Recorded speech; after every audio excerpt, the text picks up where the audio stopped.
Howdy. So what we got going on today is gonna do some maintenance and service on the manure tanks.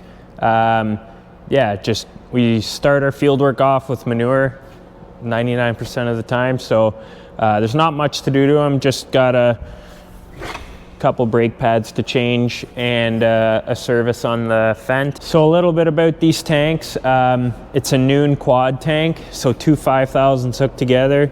There's a 12-inch hose. You can fill them from either port and it equalizes itself out. The two other hoses are for in-tank agitation, and then the other one goes from the pump in the front to the spread plate at the back. We really like this setup because you can get away with putting a smaller tractor on it. The first tank's weight goes on this, and especially when you're turning, the first tank's weight is on the back of the second one, and it articulates so it doesn't push the tractor when you're turning a corner as bad. I know we've had that 6R on it before and it's handled it just fine on farm. It's got 8 brakes, lots of safety. It's just, yeah, you can get away with a smaller tractor on these tanks. That thing's only 260 horsepower and weighs about 12 ton. We've had the tanks now for maybe 5 years, and we also have a 6750. It's more than enough. We haul about 6 million gallons a year with the digestate stuff that we get. So yeah, they're nice. They're nice because they're simple.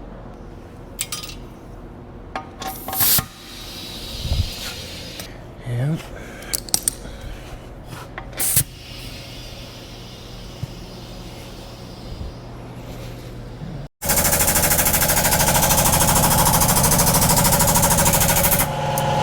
Well, this was a whole job and a half to get this tire dolly from the back wall.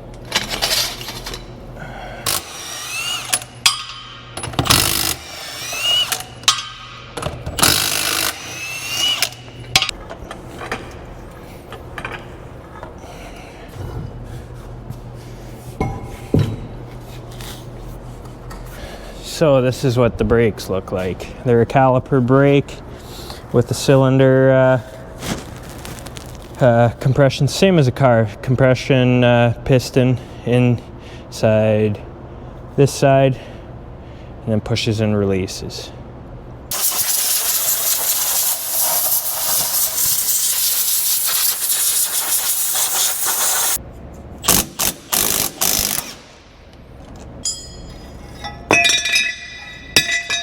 This is the brake pad. As you can see, it's on its last leg.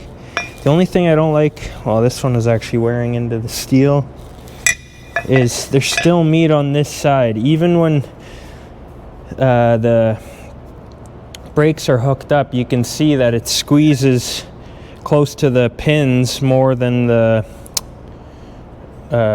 bottom of the shoe, I guess. And yeah, drum brakes are definitely the way to go. Air brakes, air over hydraulic, air brakes are definitely the way to go in my opinion. Less maintenance, easier to work on, you're not worried about blowing out seals. This is what the new ones look like.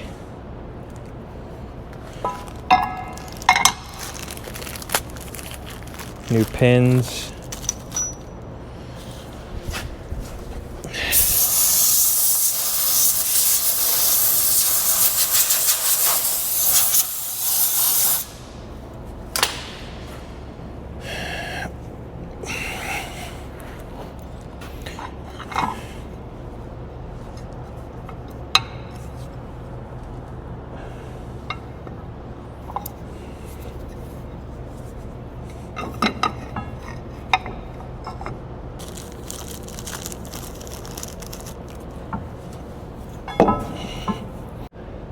Tip for next time, spread the brake pads apart with the old brake shoes.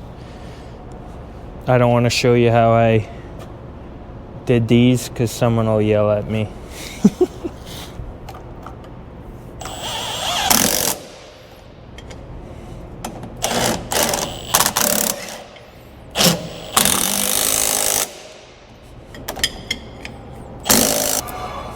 Yes, they always rub like that, even when you're driving down the road, you can hear them squeak and squawk. We always tell the guys driving the tank to every once in a while go walk around and touch the rotors just to make sure that none of them are hot, because if they're hot, then that means that these brakes are sticking.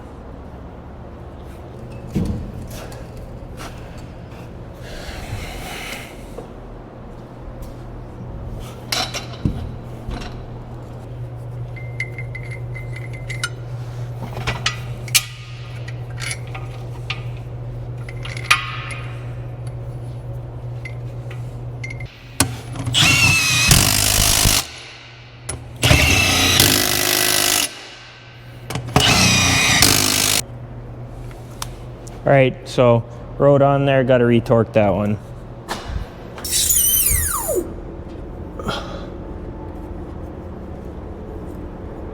Forget about this tire, or else it's gonna go boom.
Eric's dropping a few loads of soybeans to the feed mill today.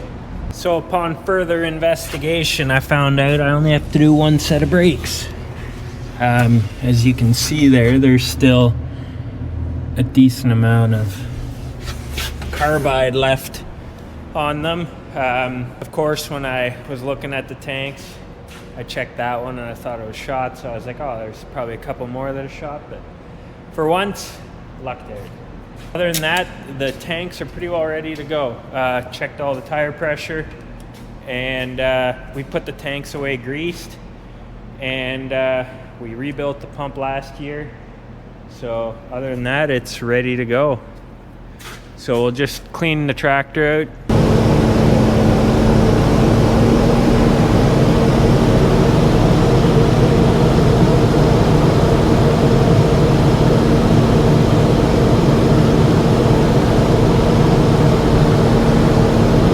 So just gonna clean this pigsty up a bit. Well, it's not that dirty, but I was having a code pop up. The rear 3-point hitch module wasn't working inside here, so I called the dealer and they said, oh, that code calls for that this module is shot. So took it apart and played around with it, put it back together, and it works. Glad I did, because this part is $1,100. So it went away fine in the winter, so probably just from sitting so long something was sticky or something. But the worst part about cleaning tractors is where the cup holder is, and every single tractor's cup holders suck. The Fendt, they're bad. The 7630, the 30 series is bad. The 8R is good, the 6R is bad. The sprayer's bad. The Arctic is bad. That Fendt is bad. That Kubota probably has a better cup holder than most. But what's up with this design? Like right over the AC vents, and you get that gooey, sticky mess of coffee.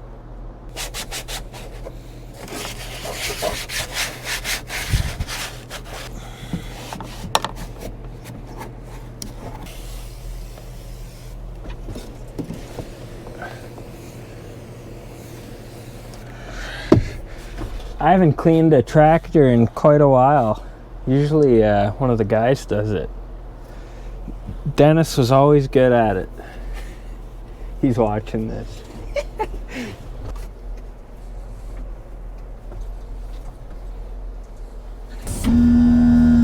All right, so gave the tractor a quick clean. It's not like a cash cropper did it, but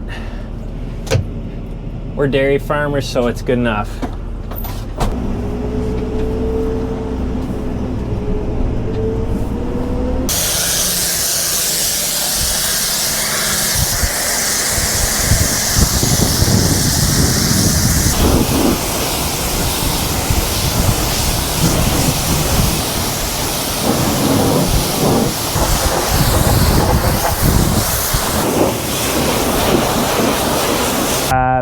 You like my wash bay? From afar it cleans up nice, but when you get close to it, soon you can call this thing the purple beauty. Just the black starts to fade after a while and it turns to purple. So this tractor's 12 years old, 13 years old now. We bought it used. I bought it out of an auction out of the States. It's done really good for us, other than it's got a new engine in it, but so does the other one. The 800 series are kind of notorious for that. But yeah, no, the two Fendt do most of the road work stuff. That's what we like them for. And then the John Deeres do more of the precision work. Anything to do with planting, we kind of use the John Deeres. I like them both. They're both nice. I don't know, it's always, some years I like the Fendt more, some years I like the John Deere's more. Oh, there goes Eric. Let's see how good he is at jaking.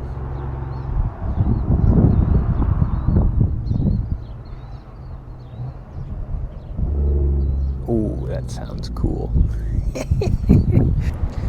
Okay, I'm gonna back this thing out of my wash bay and then I'll wash the feed trailer. Travis says no more until Friday. Okay, you can fill up the truck at least. What are you saying? Eric had to go back to the farm, so I'm just loading up the truck. And then while the sweep's running, I'm gonna wash the trailer. It's called multitasking. Hopefully it just goes good and I don't spill anything. But gotta turn the sweep on here, so what we do for that is turn this lever like so.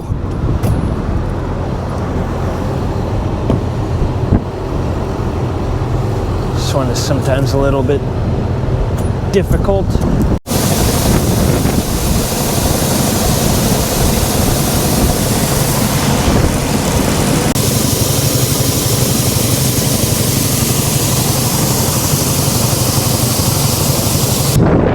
I can see while I'm washing, so hopefully no spills.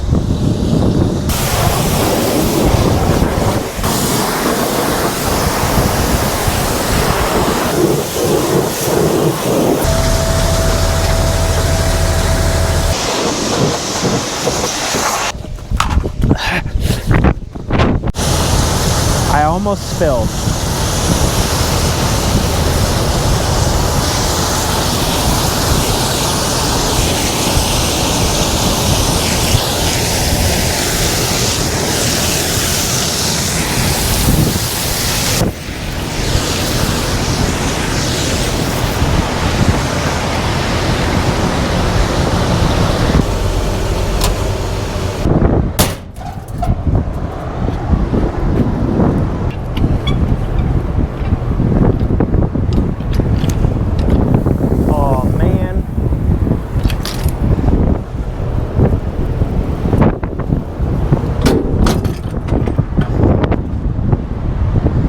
That pile would level out, but there's a coffee on the ground.